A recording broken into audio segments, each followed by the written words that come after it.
అదేమిటి నాథ ఆటమాని అలా నవ్వుతున్నారు? మగవాళ్ళ నవ్వులకు ఆడవాళ్ళ ఏడ్పులకు అర్థాలుంటాయా సత్యాదేవి? వసంత, బ్రహ్మచారి శతమర్కట సమానుడు అన్నారు. అందుకే నీ వెంటబడి తిరిగే ఈ ఘోటక బ్రహ్మచారిని కూడా ఒక ఇంటివాణ్ణి చేయమన్నారు. నీకిప్పుడు పెళ్ళెందుకు వసంత? ఎందుకేమిటి, ఉండనీయవయ్యా. వివాహం పురుష లక్షణం అన్నారు. అది సలక్షణంగా సాగకపోతే అవలక్షణం కూడా అన్నారు. నిజమే సత్య, జీవితాన్ని చక్కదిద్దడానికి సంసారం ఒక్కటే సరైన పాఠం. నేడేమో మీ ధోరణి నాకు అర్థం కావటం లేదు స్వామి. ముందు నా ధోరణి అర్థమైందా ముకుందా? నీ మిత్రుణ్ణి, నీ భక్తుణ్ణి నన్ను ఏ విధంగా సరిదిద్దుతావో నీదే భారం. అవును, నా భక్తుల్ని సరిదిద్దే భారం నాదే. సత్య, నేడు నీ వల్ల ఒక మహత్తర కార్యం నెరవేరవలసి ఉంది. రా. ఏమిటి స్వామి అది?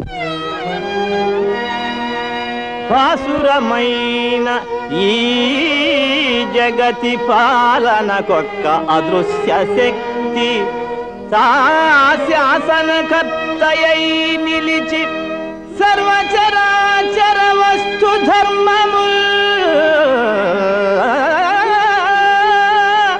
త్రాసున తూచుచున్నడుపు దాని మహాత్మ్యమెరుంగలేగా నా దాసుడకండు నేడు పెడదారుల బట్టెను బ్రోవగావలే.